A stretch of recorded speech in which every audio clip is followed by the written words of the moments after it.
What if we're not struggling with life, but with our need to control it? This is something I've been thinking about this week, and, because it started off with something very small. My landlord, he came over to fix something, and he noticed that I fold my carpet, that runs between my living room and my room. And so he asked why, and I told him that, I use that area a lot, and I didn't want to dirty it, so I folded and walk on the floor instead. He smiled and almost laughed and asked if I knew what I was really doing.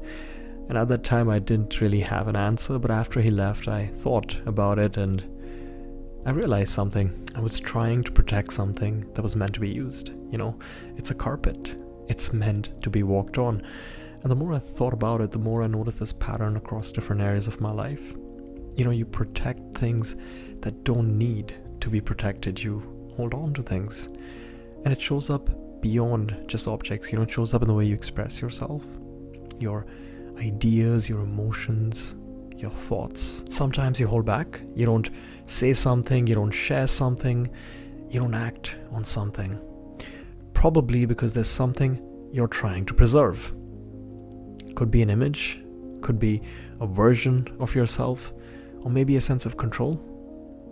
Even this past week, I caught myself doing the same thing. I was at the gym and I took a picture that I was proud of, but I was hesitant to upload it. I had to sit with myself and think about why I was second guessing myself. And a part of me realized that maybe I'm trying to protect an image.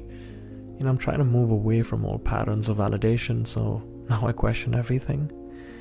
Now obviously that got me thinking that not everything you share is about validation. Sometimes it's just expression. Sometimes it's just capturing a moment that you're proud of and then moving on. So that got me thinking about life as a whole. There's so many of us that try to control it.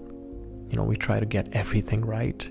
We try to preserve things exactly the way we want them. The more you try to control everything, the more rigid you become, the more cautious you get, the more attached you get to how things should be. And that's not the way to live. The point of life is to engage with it, to move through it, to experience it as it comes without needing to have everything figured out. Because if you think about it, you use things, then you let them go. You experience moments and then you move forward. That's the flow.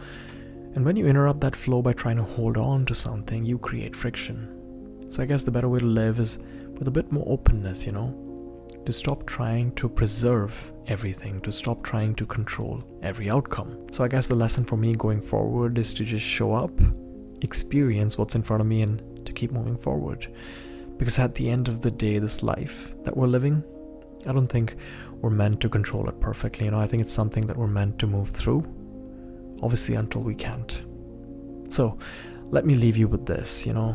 Are you actually struggling with life? Or are you struggling to control it? Think about it.